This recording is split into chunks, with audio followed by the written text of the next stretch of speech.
Welcome to today's webinar, Career Opportunities in Psychology. I am Senior Career Advisor Nicole Skelski, and I will be your moderator today.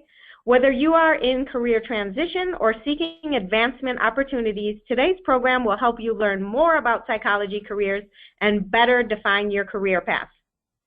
Before we introduce our panelists, let's find out what prompted all of you to join us today.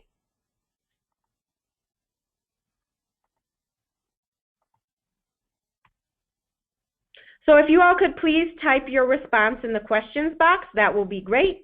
Are you seeking career advancement? Are you making a career change, re-entering the workforce, or simply exploring career options to make your next career move? So again, if you could please type your answer. Okay, we have a lot coming in here. Looks like a lot of you are making a career change, re-entering the workforce, all of the above. Okay, great. A new career, exploring career options, re-entering the work world after a disability. Thank you for joining us. A new career, I'm making a career change into forensic psychology, military. Fantastic. Again, exploring career options, and many of you making a career change. Okay, fantastic. And before introducing our panelists, I would like to introduce our Career Services Center team. So our mission here, you can see all of our team members. We're all based in the Minneapolis office. We have Senior Director Lisa Cook and 4 career advisors and Associate Director Dina Berggren. Our mission is to prepare our learners to navigate career transition through educating, coaching, and advising. And again, here is our team. And Dina is joining us and will be our first presenter today.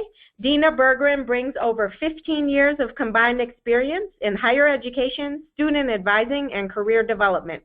As Associate Director of the Walden Career Services Center, she delivers group trainings, manages the Career Services Center website, and provides individual career advising. She has a bachelor's degree in psychology and a master's degree in human resource development. Her areas of expertise include career transitions, networking, and CV and resume writing. Also, we have with us 2 faculty panelists. Joining us, we have Dr. Patty Costello. She's the Program Director, BS Psychology Programs at Walden. She studied psychology at the undergraduate level with an emphasis in behavioral neuroscience. She earned her PhD in neuroscience at the University of Minnesota using MRI brain imaging to study visual perception and attention in humans. Her research interests include unconscious processing, decision-making, visual perception, attention, sports, experimental psychology, neuroscience, emotion, and human factors. So we welcome Dr. Patty Costello. We also have with us Dr. Mary Pinion. She is the coordinator for Walden's MS Psychology programs. She has published in several journals, including Teaching of Psychology, Early Education and Development, Journal of Instructional Psychology, among others. Her research interests include the influence of television on children, visitor engagement in informal learning situations, and clinical applications of standardized achievement tests. We will have an opportunity to hear from both of our esteemed faculty panelists later in the program. And we also have 2 alumni joining us to share their unique insights and career paths. Joining us is MS Psychology alumna Christina Dalpiez and Bachelor's of Science Psychology alumna Alyssa Bratt. We welcome them both. We will share the panelists' bios and unique career stories further in the program. And with that, I am happy to hand it over to Dina Berggren, my colleague, who will discuss the agenda for today's webinar. Dina. Thank you, Nicole, and welcome everyone. I am very pleased to be here today, and as the Associate Director of Career Services, I work with many psychology students at the bachelor's, master's, and doctoral levels. Common questions students ask me include, what can I really do with this degree? How can I break into my field of interest? And what will I need to become successful? In this webinar, we will address these questions and more. Our agenda today is to explore career paths in psychology to learn about available career options. We will share how to utilize the power of networking. We will present strategies on how to build experience in your future field. And finally, we will discuss how to prepare for career success in today's competitive job market. So before starting your career exploration, ask yourself 3 important questions. What prompted you to pursue a psychology degree in the first place? Was it your passion for helping others, a career transition or advancement opportunity, a new stage in your life, or your commitment to social change? What specific skills, strengths, and experience do you bring to the psychology field? Are you a great communicator, a competent researcher, an organizer, or a team player? How do others perceive you? What experiences in your personal or professional life have brought you to this point in your career? And finally, what is your end goal in pursuing your degree? Where do you see yourself in 2, 5, or even 10 years from now? We invite you to visit the Self-Knowledge tab on the Career Services Center website to further assess your interests and strengths. In today's program, we will explore careers in psychology that are typically non-licensure tracks. But for those of you who would like to become a licensed psychologist, you'll want to research doctoral programs that lead to your end goal. Today's primary focus will be on utilizing your degree on the bachelor's or master's level. We'll share resources and tools to research main occupational areas where psychology graduates find employment.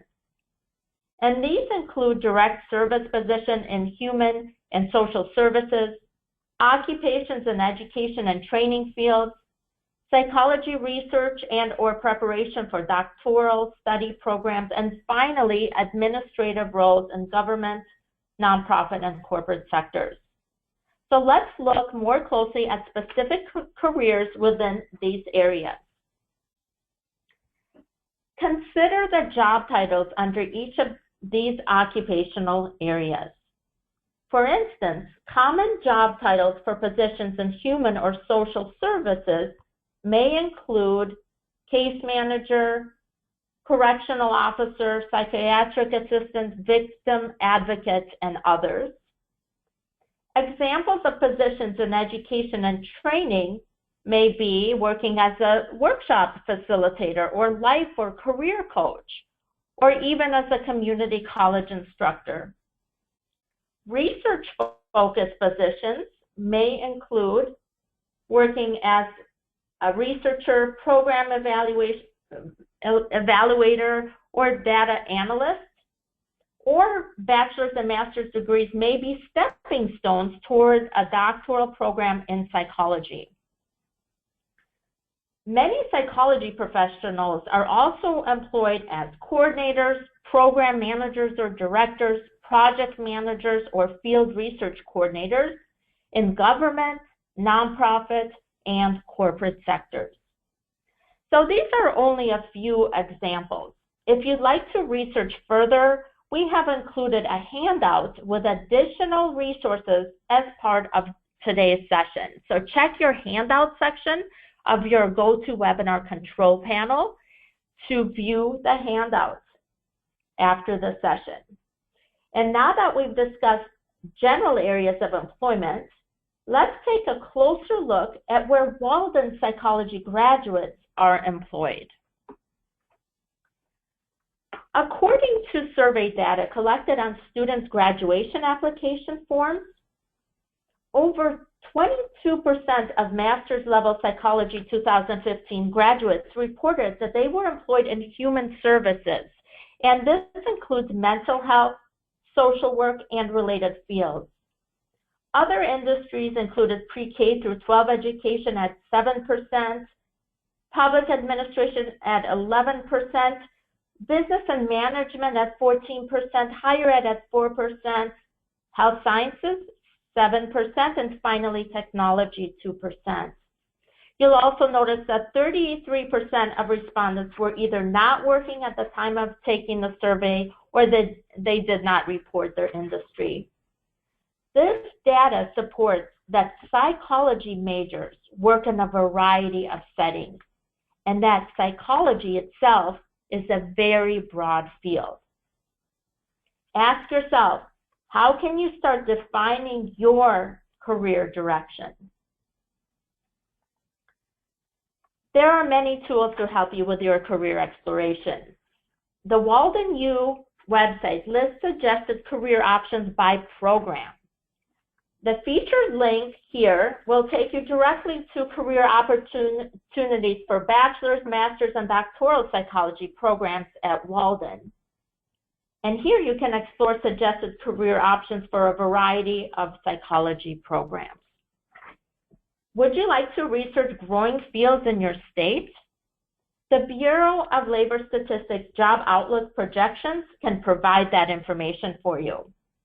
For instance, through the Occupational Outlook Handbook, you'll find that social and community service careers are expected to grow 10% by 2024. ONET is another excellent tool to further explore careers, identify bright outlook occupations, and research skills needed in a variety of professions. ONET also offers an assessment tool called My Next Move that can help you identify your interests and skills and match them with potential career options. So remember that the more you know, the better decisions you'll be able to make about your future.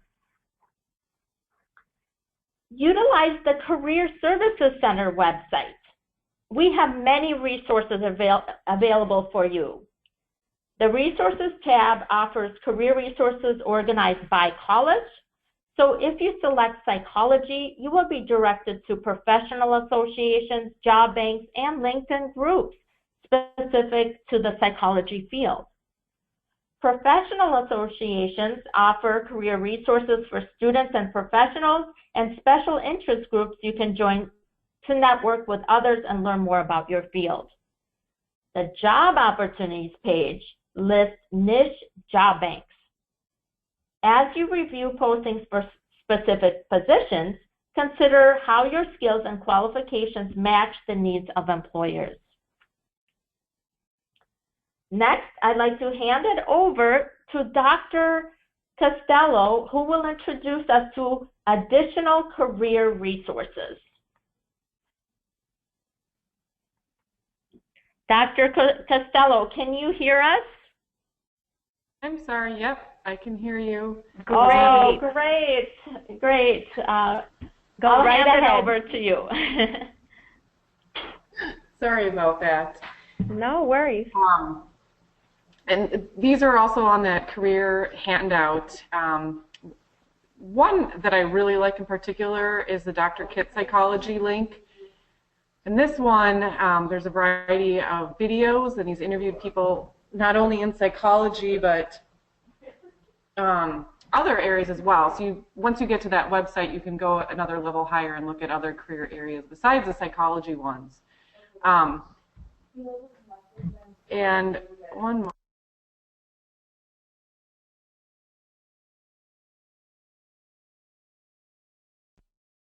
The Psychology Psychi International Honor Society has just some general information, isn't necessarily specific to careers, but there's a lot of information there regarding how to get involved, how to go to conferences, how to apply for money to go to conferences. Draw your attention to the Road Trip Nation. I actually found out about this because Walden's participating with this, and endeavor to map out doctoral careers, although there's a lot of information there that's pertinent to undergrads, master's levels, wide variety of careers, so it's not just psychology specific. And then the last item on the list is a career exploration toolkit that's coming soon for BS psychology students. Not sure of the exact launch date. It was originally supposed to launch at the end of the month, but it's probably going to be a bit delayed, so hopefully March, April or so. But what that involves is an interactive tool to walk yourself through different areas that you're interested in, and then you can also take some personality assessments and then hopefully pull it all together and have a better idea of what your interests are, what your strengths are. So that, once it's up and launched, will be accessed through the actual classrooms. So keep your eyes out, probably later in the spring term, that will be available as well. And again, refer to that Psychology Careers handout for more than that's just on this list. And again, the Dr. Kit Psychology, I can't say enough. I think there's some really great videos on there and areas that you maybe wouldn't have even thought about. Just a few minutes video, so it won't even take up that much time. Please let me know if you have any questions. Thank you, Dr. Costello. And now I would like to shift focus and interview our first alumni panelist. I would like to introduce Alyssa Bratt. Alyssa earned her BS in psychology from Walden in 2014, which helped her transition from an office manager position at a counseling facility to a case manager working with mentally ill children and teens. Alyssa also worked part-time as a community-based rehabilitation specialist, and in her current role as a behavioral specialist, she helps children with Asperger's and autism to build skills and social behaviors and succeed in everyday life. Alyssa is also an active member of the National Alliance on Mental Illness, or NAMI, and participates in community programs that promote support and awareness of mental health. So welcome to the program, Alyssa. Yes, thank you. I'm super excited to be here. Hello, everyone. We are very excited to have you. And Alyssa, how did you develop an interest in social services and land your first position as an office manager? Well, my interest in psychology actually started in high school when I took my first class, and then I started tutoring kids with special needs. From that, I learned that mental illnesses are rarely understood, and people really needed to be enlightened about the subject, so it kind of sparked my passion. And after that, I continued my education in the field to see where it would take me. I got my foot in the door when I landed the position as an office manager at the counseling facility I had applied for. And there I was pretty much doing everything I could get my hands in besides the actual counseling. It was during this time that it also exposed me to a great deal of a variety of walks of life and the struggles that the clients had that they were dealing with on a daily basis. I learned also that mental health services were really underfunded. They were in great need, and there's a huge lack of professionals that are able to answer that demand. So this, of course, piqued my interest, and I knew I had to get a bachelor's degree so I could really do what I wanted to do, which was work with the clients and their families. Excellent. And Alyssa, how did your psychology degree and networking efforts lead to your next career move?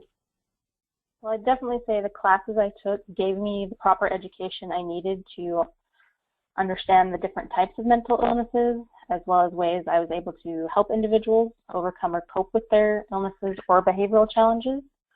Additionally, working in the counseling facility, it provided me with ample opportunities to meet other health professionals, hear about various mental health events, and I just started trying new things, such as interning at our local county jail in their reentry counseling program, the NAMI events that my employer took me to, and various other counseling events and trainings that were going on. It was through this networking that I developed with the other healthcare professionals that I actually found out about the case management and the community-based rehabilitation positions that came open when I obtained my bachelor's, and I went for it. Excellent. And how did you connect with other social services professionals through professional associations and various community events? Well, it was definitely started when I was working at the counseling facility. My employer had took me with her to various trainings and one of the NAMI events that they were putting on, because she was also an active member, and I, of course, kept dropping the hint that I'd love to go. So she took me. It was during this event that I met a great deal of counselors and social workers, case managers, policemen, firefighters, social or city officials, pretty much you name it, everyone was there. After that, I started participating more in the local mental health events that were being put on in the community. I even helped out at the city police booth during a summer event they had going on. They put it on just to remind the community that the police force and the mental health community are actively interacting and supporting each other. And again, during these events, I met a great deal of people that only broadened my networking. Excellent. You were very engaged in your networking activities and also in your community. And Alyssa, how did you transition then into your current position as a behavioral specialist? I actually heard about my current position from a past employee that I'd worked with at the counseling facility. She was working as a behavioral specialist with the company, and they had an opening come open, so she reached out to me to see if I wanted to apply for it. I went for it, and I put her down as a reference, and they brought me in for an interview the next day and offered me the job. I really liked the job because it's just the challenge of working with the children with Asperger's and autism, and that there's always miracles happening every day with them. There's no greater feeling when your kiddo is able to overcome one of their challenges or one of their behavioral issues. It's also very rewarding just to see the kids progress and grow. When you're able to make that difference in someone's life or help them make a difference in their own life, I can't express just how exhilarating it makes you feel. Mm-hmm. And what tips would you offer Walden students who are seeking to maximize their degrees and move forward in their career progression? I would have to say my number one tip is don't be afraid to try it. If you're interested or curious about it, just go for it. Just from working at the counseling facility as the office manager, I gained a great deal of networking and connections to other social workers and healthcare professionals, not to mention local officials, which just opened up numerous possibilities for me to find jobs, intern, volunteer in community events. Basically, anything you do or try is never a waste of time. It is always providing you with experience and knowledge that you can draw on later. So basically, the more you do, the more opportunities you find you're presented with. Thank you so much for sharing your career journey and also your enthusiasm and your passion with us today, Alyssa. And now I'd like to move, absolutely. And now I'd like to move on to our next topic, networking. By tapping into the power of networking, you can learn from other professionals in your field, establish your reputation, and uncover potential opportunities. So as Alyssa's story shows, networking can lead you to many, many opportunities. LinkedIn is currently the largest professional networking site. And the Career Services Center's Resources tab lists LinkedIn groups by college. In order to join those groups, you will first need to register on LinkedIn and create a profile. But as you can see here, I am a member of the Psychology Network LinkedIn group myself, and as a member, I can learn from psychologists and other social services professionals. I can share resources and ask for advice on related topics. LinkedIn also allows you to send messages to members of the same group and build your online network.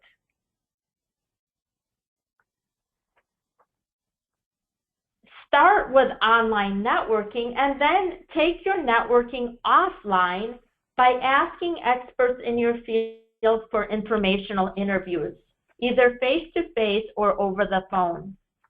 And let them know that you're a psychology student who is exploring career paths, and ask for 20 to 30 minutes of their time to share their insights.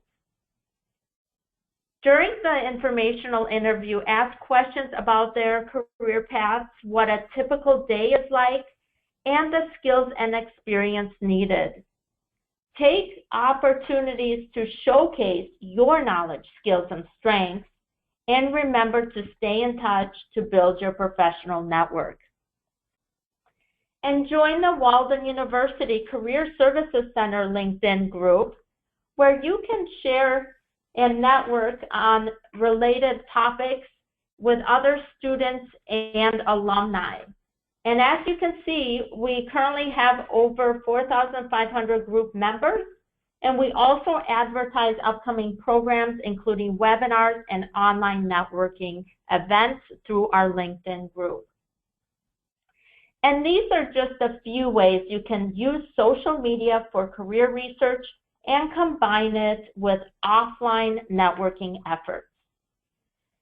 And as you progress through your psychology program at Walden, consider how you can start walking the talk and gaining experience before you graduate. So how can you start defining your special niche? Consider the populations you like to work with. Do you have a passion for helping children and families, the elderly, people with disabilities, veterans, people with addictions and or mental illnesses, immigrants, former prison inmates, or homeless populations? Those are some examples. And ask yourself, what environments would you like to work in? Consider office settings, clinics, hospitals, shelters, community agencies, colleges and schools, among others. What settings would allow you to pursue your passion and your mission? And how can you test the waters to make sure you're on the right track? Consider volunteer opportunities that can help you build skills and expand your network. Watch the webinar, Maximizing Career Success Through Strategic Volunteering, which is available on the Career Center website, to get the most out of your volunteer experience.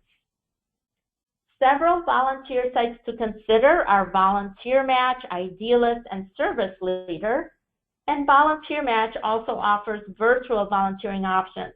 So for instance, I worked with a student who developed a life skills guide for a nonprofit organization as a virtual volunteer. The Career Services Center website provides a full list of volunteer service, learning, and internship websites you can use to identify the right opportunity for you. And remember to be proactive. Use Google or Dexno's Yellow Pages searches to identify organizations in your area that you're interested in. Contact them directly and ask to meet with department or organization directors. Research the mission and the vision of your target organization. What population of clients do they serve? What is their culture?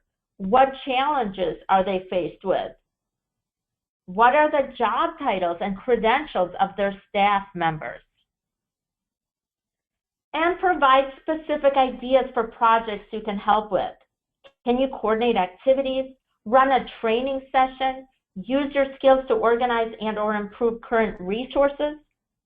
Let potential volunteer sites know how you'd like to contribute. Next, panelist Christina Delpias will share with us how she leveraged networking, volunteering, and other proactive strategies to build her amazing career. I would like to introduce Christina Delpias. She is the founder of CHANCE, which stands for Changing How Adults Nurture Children's Egos. a nonprofit organization that promotes a healthy habits, healthy homes approach to helping children and families heal after trauma. Christina holds an MS in psychology from Walden and has also earned certifications in victims advocacy, early childhood education, and addiction counseling. She is an international motivational speaker and has authored 4 self-help books, contributed to 2 others, and produced training videos and documentaries for television that focus on recovering from adverse childhood experiences. Christina speaks regularly at conferences, educational facilities, legal establishments, corporations, and other nonprofit agencies. Aurora Family Violence Response Team awarded her the Above and Beyond Child Advocate of the Year. So welcome to the program, Christina. Thank you. I appreciate getting to be here. We are so happy that you are joining us on this program. And Christina, what events led you to start your nonprofit organization? Like a lot of people who get into this field, I had experiences and challenges in my life. I grew up in poverty in the Appalachian Mountains. I was a coal miner's daughter and granddaughter, and I was pretty much conditioned to believe that college was not an opportunity for me. So at the age of 17, I joined the Navy, and they offered me money for school. And after my enlistment was up, I went to college and got a job at a pilot project. I'm going to be dating myself through the Head Start program. And I started seeing that when you go in and work with a child, you can do a little bit, but when you work with the whole family, you change the entire system.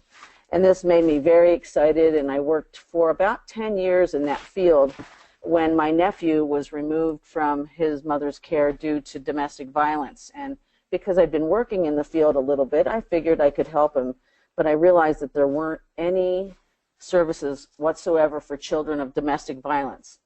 And armed with this, I had this amazing insight, or what I thought was insight, and I started introducing what we should do for children to domestic violence shelters and victim advocacies, and they really felt uncomfortable with my proposal, you know, and so here I was trying to pitch this new niche, and no one was buying it. So what I ended up doing is starting my own nonprofit, and I kind of did like they said in the Field of Dreams, build it and they will come. And so I just started going out, and I would lecture for lunch. I would volunteer at a conference for free. One of my best jobs that I ever received was after a free lecture at the domestic violence conference, the national conference.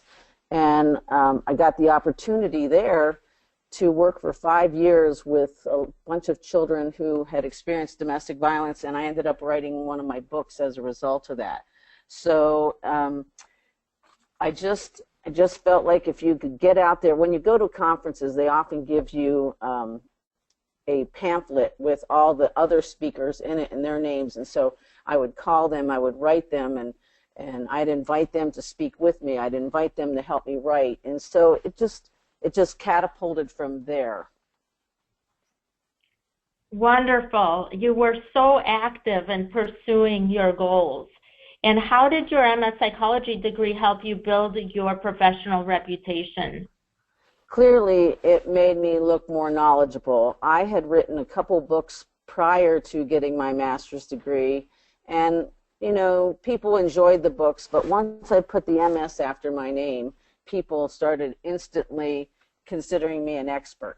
And so that led to other people across the country reaching out to me and saying, would you give me a chapter for your book? So recently I was in Austria, and I asked them how they found me, and they said, we found your chapter in a book that I had contributed for free in 2008. So it took 8 years, but I got this amazing paid-for trip to Austria to visit their country and to introduce what I thought would be some really concrete ways to change how we see domestic violence in kids. So that's what I'm doing now, is I'm going out and trying to change and shift the paradigm. Mm-hmm. how else are you continuing to live your mission and promote social change? Well, right now, what I think of every day is my dream is to get a Nobel Peace Prize. Whether I get there or not is irrelevant, but striving for this goal gives me the excuse to promote change. Like I said, I was in Austria, I've been to Canada and Singapore, and I use laughter and joking, which is a really tough subject. And I use the healthy habits, happy homes approach. Instead of telling people what we don't want from them, I provide solutions for what we want for them. And honestly, people want to change. No one starts out wanting to do this wrong. So I just say, get out there, volunteer, make connections and network, and just continue to have a dream. Mm-hmm. Thank you, Christina, and thank you for sharing your amazing career journey and also your passion for helping children and families and your constant activities in helping to promote social change. And this leads us then to our next topic, how to prepare for a future career in psychology.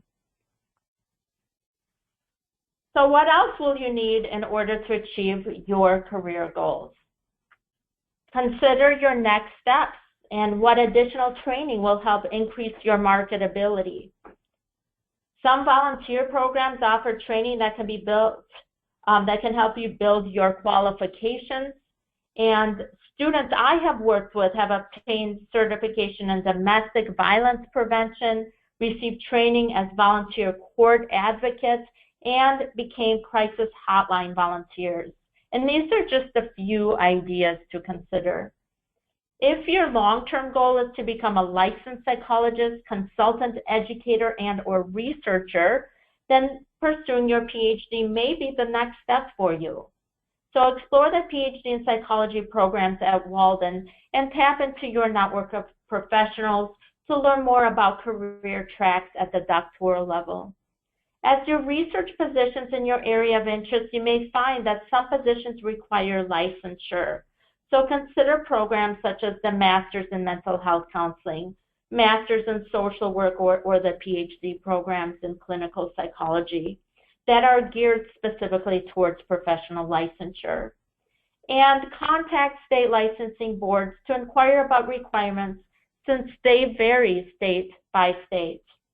So whether your goal is to educate yourself on your options or to research opportunities, you want to engage in that before making your choice.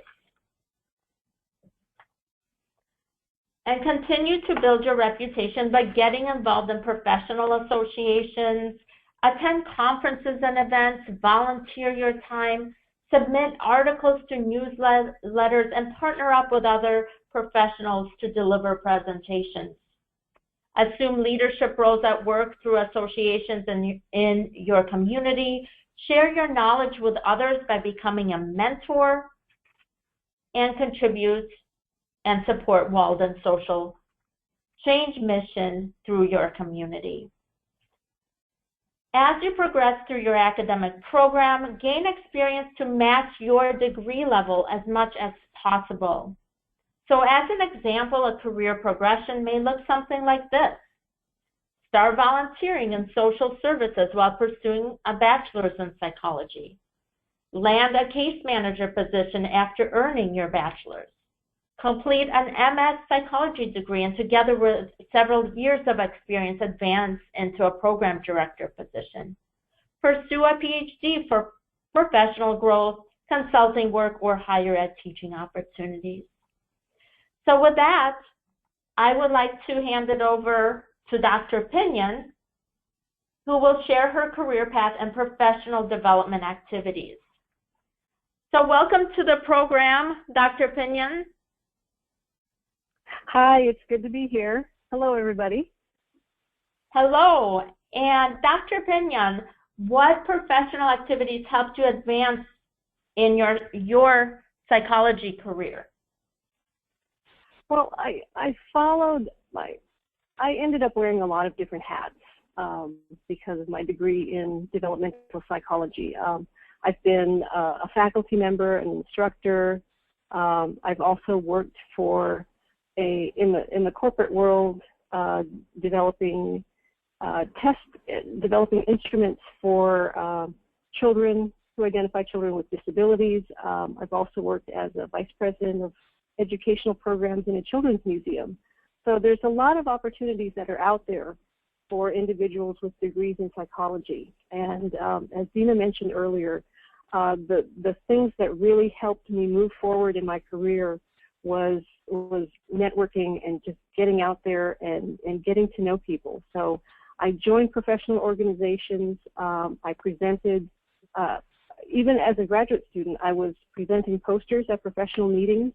It's not that difficult to get a poster accepted at some of these organizations. And it's always a good opportunity to get to meet people who are interested in the same area that you're interested in. I also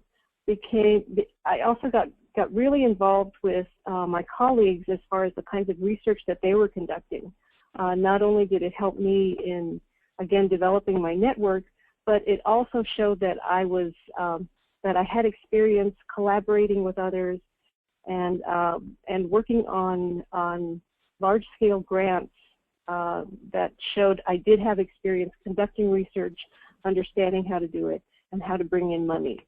And finally, I guess the thing that really got attention for me as far as advancing my career, I published my research in scholarly journals.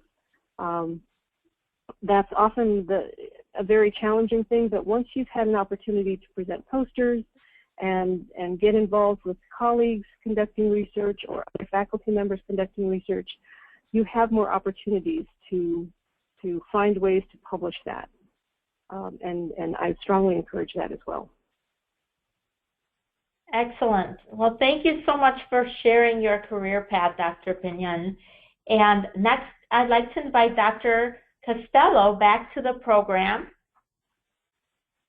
Dr. Costello, welcome back. Thank you. Dr. Costello, based on your own experience and work with undergraduate students, what 3 tips would you give psychology students who are seeking to advance their careers? I have definitely a range of tips that I'll condense into 3. One of them, I would encourage you to get to know your instructors. I know it's harder online, and then our undergraduate classes are only 6 weeks long. They go pretty fast. But make an extra effort. You can schedule phone calls, send emails, ask to have meetings. You don't necessarily have an instructor a second time, so you really have to make the extra effort. We also have a mentor program that was recently started as part of a new class that we're calling Psychology Seminar, which is Psych 2000. Some of you may have taken it already or are taking it. Some of you that are in an old program of study don't have to take it, but it's an option as an elective. And the class is really set up to get you thinking about what does it mean to be a psychology major, what can I do with this? So it's a little bit of everything. But as part of that, once you leave the class, you get assigned a mentor, although I'd like to offer that opportunity to all psychology students, and it's really just based on your last name. So there's 4 of us that are serving as mentors, which just means we're available to help you out. We're different than advising because we're in the field. We want to answer your questions, clear up any confusion. So if you're interested in that, send me an email and I can get you hooked up with your assigned mentor based on your last name. But when it comes to letters of recommendation, whether you're going to graduate school or not, just for jobs, it helps to have someone that can speak to your academic credentials. So just going that little bit of extra mile to get to know your instructors really can pay off. We've also talked a little bit about just getting experience, volunteering, doing internships, informational interviews. I tell students that you can always ask. No one's going to take the time to send you an email back yelling at you for asking. The worst that will happen is that you just won't hear back. Offer them to take them for coffee. I'll buy the coffee, give them a little extra incentive to meet with you, but just getting out and talking to people in the field, I think can do a lot more than someone like me, even, for example, that I want a very specific route. Research is my background, so I don't know as much about the applied or working with clients. So I don't have all the answers. So talking to as many people as you can, volunteering. I volunteered after I finished my undergraduate to work at a VA hospital doing research in a lab. I needed the experience before I started graduate school. And I did that for a year and a half or so and got valuable experience, and then was able to have the person I worked for write me a letter of recommendation, and I got experience running studies, coming up with my own ideas, presenting at conferences. And then, as we've already touched on, just again, talking to people in the field. Maybe it's even something that you don't think you're interested in, but you want to make sure you for sure can cross it off the list. So again, talking to them to get their perspectives. And back to the mentor program that I mentioned, we did a pilot program of that, and that's actually where I met Alyssa. We're both from the lovely state of Idaho, which was very random coincidence. So then we were able to meet in person, which was even more exciting. That doesn't always happen when you're in a virtual environment, but that's what's nice about doing the informational type interviews with people around you. You can sit down with someone and have a real cup of coffee instead of a virtual cup of coffee. And I continue to do that even in my current career as I think about what I want to do next, thinking ahead. So hopefully that bit of advice that wasn't necessarily succinct can help some of you. And again, if you're interested in the mentor program for undergraduate psychology students, please send me an email. Happy to help. Thank you, Dr. Costello. This is wonderful advice. And with that, we'd like to now open it up for questions. Nicole, do we have any questions from the audience? Yes, we do. And we have some comments of, wow, the great speakers and all their achievements. Let's see. Okay, actually, Dina, this is a career question for you. Can we as students join the group? Now, this person, I'm not sure if they're referring to our LinkedIn group or the groups, the psychology groups on LinkedIn. Mm-hmm. But either way, I think the answer is the same. While we are students. So can we join the groups while we are students, but not yet working in the field? That's a great question. So first, I'd like to address the question about the Walden University Career Services Center LinkedIn group. Everyone can join our group. It is a private group, so you do want to visit the Career Services Center website. And from there, on our homepage, there's a LinkedIn icon on the left. You just click on that icon, and as long as you have a LinkedIn account set up, you can ask to join our group. And of course, we would be happy to have you join the group. Now, the other groups that we talked about, where you can find a list of psychology groups on the Career Services Center website under the Resources tab. You can join those groups. They're full of professionals working in the psychology field, social services professionals in a broader sense, and also students. So go to LinkedIn, look for groups, put in the keyword psychology or social services or any other interest area, and groups will pop up for you, and then you can read about them. All of the groups have a blurb about who they accept and what their mission is, and join the ones that are most appropriate. So great question. Yeah, great, Dina, thank you. Question, I think, for one of our faculty, so maybe Dr. Costello. The question is there a psychology mentor for doctoral students? Great question. Yes, I started it for the undergraduate students because that's probably the point in time where you have the doors wide open. There's so many different areas you can go into. How do you narrow it down? I can't speak to The doctoral program, I would say once you start doing your dissertation and have a chair, they in a way become your mentor as well, or even your second committee member. And when you reach out to someone to become the chair of your dissertation committee, you could say, I'm also interested in having a mentor, someone that I can stay in touch with beyond the time that I'm doing my dissertation. You help me, X, Y, and Z areas.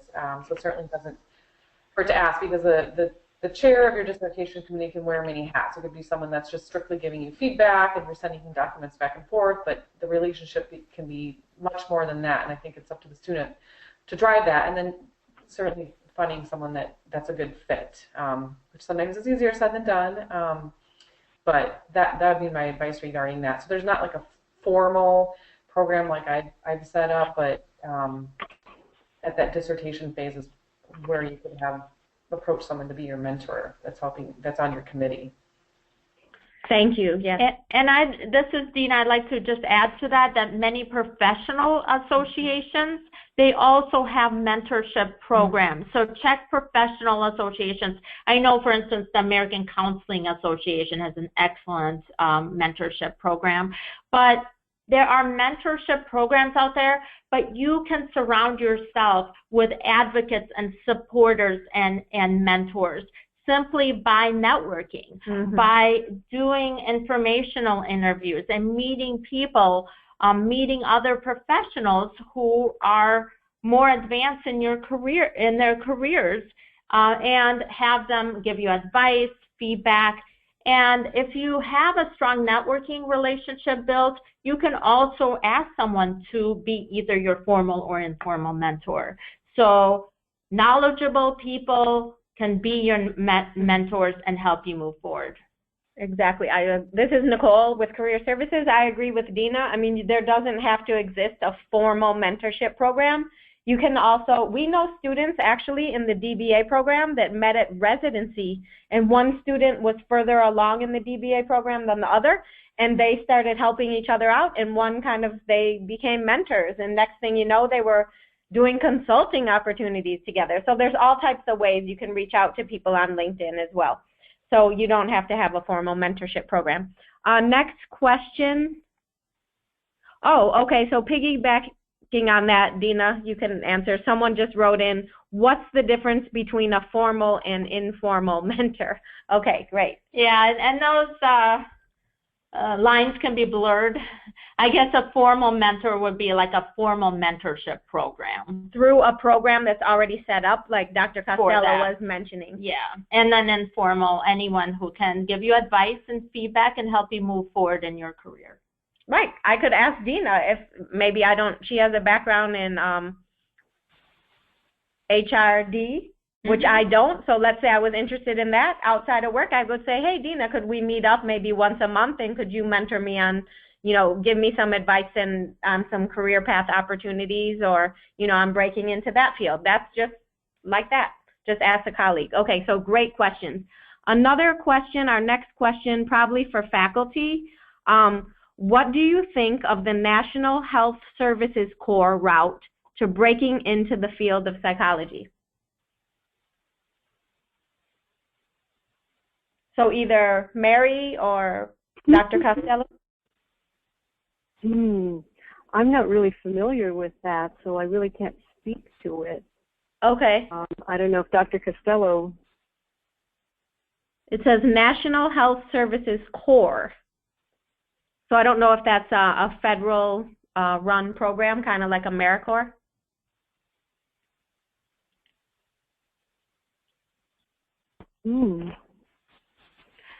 This is Dina. I'd like to step in, and I don't know about the National Health Services Corps, but I would say any organization or any program that can help you build experience, especially if you're a career transitioner. You have to start somewhere. And that, as Nicole mentioned earlier, I started my career as a BS psychology student, and I volunteered in a variety of different settings to help build my experience. So again, if you don't have the paid work experience, you need to find programs or ways that you can build that experience and enhance your network. so that you are exposed to more opportunities and build skills. So Alyssa's story was just a perfect example of that, that through networking, she was able to gain employment, she was able to contribute to her community. And in the same way, Christina's story, where she started volunteering, she started a nonprofit and she gave lectures for free and basically did anything and everything to build her reputation. Great. And actually the student who asked that question is then following up with a comment saying, this organization helps with loan repayments while working in the field. So why not, right? Mm-hmm. Look it up, see what the requirements are, get involved, you know. Okay, one more question for career services. If I'm a career transitioner in psychology, I don't have a lot of experience, but from the webinar, I'm going to get out here and just try to start volunteering. But I'm really worried about the resume. Does Career Services offer any resume samples related to psychology that I could, you know, look at and get some ideas? We sure do. And I encourage you to visit the Career Center website. We have an entire resumes and CVs tab. We also have an optimal resume system that you can register for, and it has a resume builder with over 400 resume samples and customized samples for psychology, counseling, social work, and related fields. So we have so many resources available for you. And by the way, the optimal resume system is free for students and alumni. So all you have to do is register with your Walden email address and can use any of the modules. So you can build resumes, cover letters, career portfolios, and practice interview prep. So there's many, many resources. And as you can see, there's a screenshot of our website, and there's a star next to the optimal resume system. Great, Dina, thank you. So with that, speaking of the Career Services website, again, access our resources. We do have customized psychology samples, as Dina mentioned, in the optimal resume system, which actually is way beyond resume. It has 5 modules in it to help you build a solid cover letter, interview prep module, an e-portfolio, and a professional website. Also, we want to mention our archive webinars. This webinar today will be archived there within a week. We have over 80 archive webinars, and then a lot of the resources that we talked about today, career exploration, career research, ONET, are located under that resources tab, professional associations, LinkedIn groups, job boards, etc. And then under the archive webinars, here's a sample of some that you all might be interested in. If you do have specific interest in IO psychology, please, we encourage you to view the career opportunities in industrial organizational psychology that you can see there on the screen, among many others in strategic volunteering that just give amazing, amazing insights and advice and resources onto launching into your career. Also, of course, we have various social media options. We mentioned our LinkedIn group. If we encourage all of you and welcome and invite all of you to join our Walden University Career Services LinkedIn group, please go to our website, which is right here, careercenter.waldenu.edu. All you have to do is click on the LinkedIn logo and just click join, and we will accept you to our group. We're also on Twitter. We have an amazing YouTube channel where we have career success stories videotaped from doctoral students from residency. We have amazing blog and, of course, a Facebook page. So we do announce a lot of events through those social media tools. And finally, we would like to end the webinar with this final thought. Every person on this earth is full of great possibilities that can be realized through imagination, effort, and perseverance, by Scott Barry Kaufman, who is a cognitive psychologist.